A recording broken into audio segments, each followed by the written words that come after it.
ಎಲ್ಲರಿಗೂ ನಮಸ್ಕಾರ. ಓಂ ಶಾಂತಿ.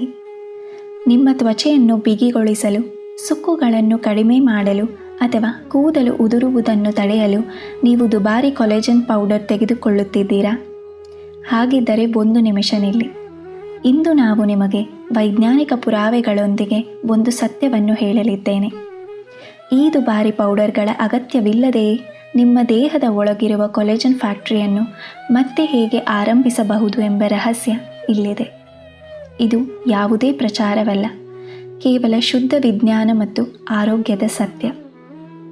ನಾವೆಲ್ಲರೂ ಕೊಲೆಜನ್ ಪೌಡರ್ ಕುಡಿದ ತಕ್ಷಣ ಅದು ನೇರವಾಗಿ ಹೋಗಿ ನಮ್ಮ ತ್ವಚೆಯನ್ನು ಸುಂದರಗೊಳಿಸುತ್ತದೆ ಎಂದು ನಂಬುತ್ತೇವೆ.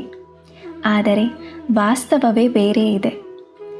ಕೊಲೆಜನ್ ಪೌಡರ್ ನಿಮ್ಮ ಹೊಟ್ಟೆಯನ್ನು ಸೇರಿದ ತಕ್ಷಣ ಅದು ಅಮಿನೋ ಆಸಿಡ್ಗಳಾಗಿ ಒಡೆದು ಹೋಗುತ್ತದೆ. ಅಂದರೆ ಅದು ಕೇವಲ ಒಂದು ಪ್ರೋಟೀನ್ ಮೂಲವಷ್ಟೇ ಹೊರತು ನೇರವಾಗಿ ಕೊಲೆಜನ್ ಆಗಿ ಬದಲಾಗುವುದಿಲ್ಲ. ನಿಮ್ಮ ದೇಹಕ್ಕೆ ಸರಿಯಾದ ಜೈವಿಕ ರಾಸಾಯನಿಕ ಪರಿಸ್ಥಿತಿ ಸಿಕ್ಕಾಗ ಮಾತ್ರ ಅದು ಕೊಲೆಜನ್ ಅನ್ನು ಉತ್ಪಾದಿಸುತ್ತದೆ. ಈ ಸತ್ಯವನ್ನು ಮಾರ್ಕೆಟಿಂಗ್ ಜಗತ್ತು ನಿಮಗೆ ಎಂದಿಗೂ ಹೇಳುವುದಿಲ್ಲ.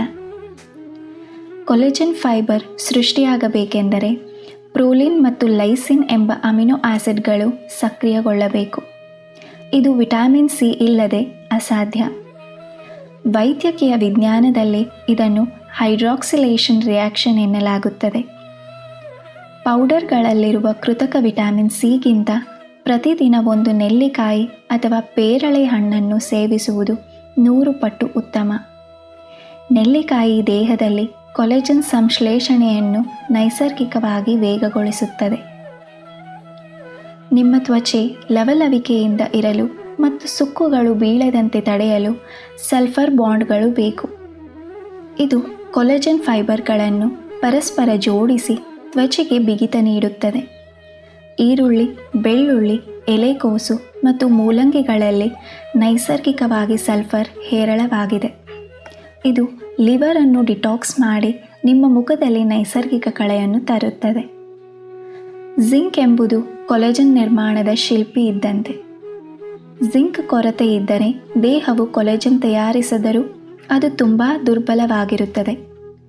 ಕುಂಬಳಕಾಯಿ ಬೀಜಗಳು ಅಂದರೆ ಪಂಪ್ಕಿನ್ ಸೀಡ್ಸ್, ಎಳ್ಳು ಮತ್ತು ಶೇಂಗಾ ನೈಸರ್ಗಿಕ ಜಿಂಕ್ನ ಅತ್ಯುತ್ತಮ ಮೂಲಗಳು. ಜಿಂಕ್ ಕೊಲೆಜನ್ ತಯಾರಿಸಿದರೆ ಕಾಪರ್ ಅದನ್ನು ತ್ವಚೆಯ ಪದರಗಳಲ್ಲಿ ಸರಿಯಾದ ಕ್ರಮದಲ್ಲಿ ಜೋಡಿಸುತ್ತದೆ. ಆಗಲೇ ನಿಮಗೆ ಆ ಯಂಗ್ ಗ್ಲೋ ಸಿಗುವುದು. ಬಾದಾಮಿ, ಗೋಡಂಬಿ ಮತ್ತು ಇಡೀ ಧಾನ್ಯಗಳಲ್ಲಿ ಕಾಪರ್ ಉತ್ತಮ ಪ್ರಮಾಣದಲ್ಲಿರುತ್ತದೆ. ಕೊಲೆಜನ್ ಶತ್ರು ಯಾವುದು ಎಂದು ಗೊತ್ತಾ ನಿಮಗೆ?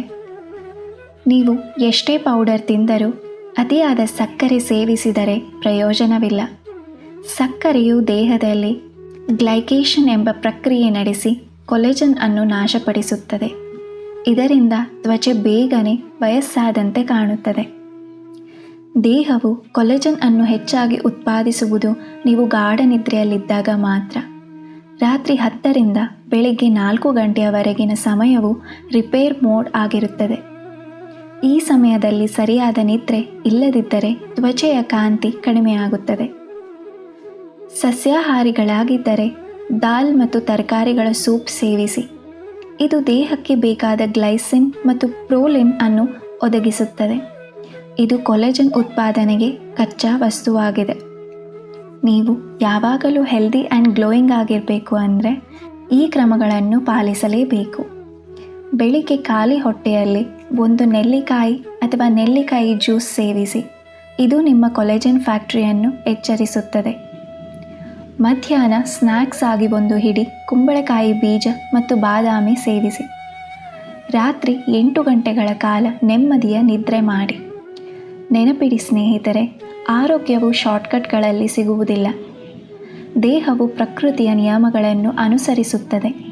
ನೀವು ಸರಿಯಾದ ಆಹಾರ ನೀಡಿದರೆ ನಿಮ್ಮ ದೇಹವೇ ತನ್ನನ್ನು ತಾನು ಗುಣಪಡಿಸಿಕೊಳ್ಳುವ ಶಕ್ತಿ ಹೊಂದಿದೆ. ಮಾರ್ಕೆಟಿಂಗ್ ಬಲೆಗೆ ಬೀಳಬೇಡಿ, ಸತ್ಯವನ್ನು ಅರಿಯಿರಿ.